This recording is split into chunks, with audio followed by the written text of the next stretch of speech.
இதற்கு ஒரு தீர்வை நோக்கி நகரலாம் என்றதுதான் எங்களுடைய பொதுவான கருத்து.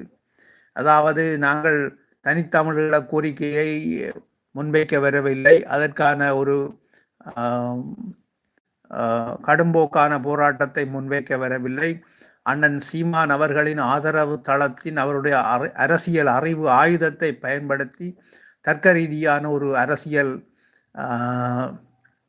முனைப்புடன் இலங்கை அரசாங்கத்துடன் பேசி ஒரு புரிதலுடனான ஒரு தீர்வினை பெற்றுக்கொள்வதற்குரிய ஆதரவு தான் எங்களுடைய விருப்பம். இந்த எங்களுடைய கருத்துக்களம் சடனின் மூலம் எங்களுடைய விருப்பம்.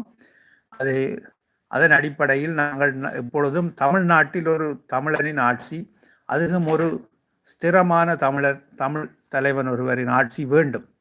அவர் சாதி மதம் கடந்த